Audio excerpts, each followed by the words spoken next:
তো স্কুল গেছেন অনেকেই, তাই না? মোটামুটি সবাই স্কুলে গেছেন। আচ্ছা বলতো, আমরা যখন ছোট ছিলাম কখনো ভেবেছেন আর পাশে যে ছেলেটা বসে আছে ও হিন্দু না মুসলিম? কখনো ভেবেছেন আমরা ঈদে কেন আমার অন্য বন্ধুকে ডাকবো? আমরা সবসময় ঈদে আমার বন্ধু বাড়ি থেকে খেয়েছি, পুজোতে আমরা তার থেকে ডেকেছি। আজকের বাচ্চারা যারা 4th-এ পড়ে, 5th-এ পড়ে, 6th-এ পড়ে, তারা জানে কে হিন্দু কে মুসলিম।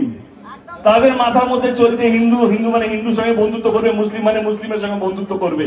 আমরা কোথায় যাচ্ছি? তাদেরকে হিন্দু মুসলিম জানার বয়স?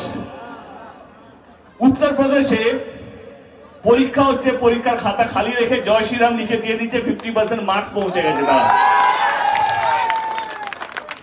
মানে এটা এতটাই খারাপ, যদি বাংলায় পরীক্ষা হয় খালি খাতায় জয় বাংলা লিখে দিয়ে দিয়ে সে 50 মার্ক পাবে, সেটাও অতটাই খারাপ হবে যদি হয়। কিন্তু যেই দিকে যাচ্ছে, তাহলে বিশ্বাস করুন যার পড়াশোনা করে লাভ নেই, শুধু জয় শ্রীরাম জয় বাংলা লিখলেই হয়ে যাবে।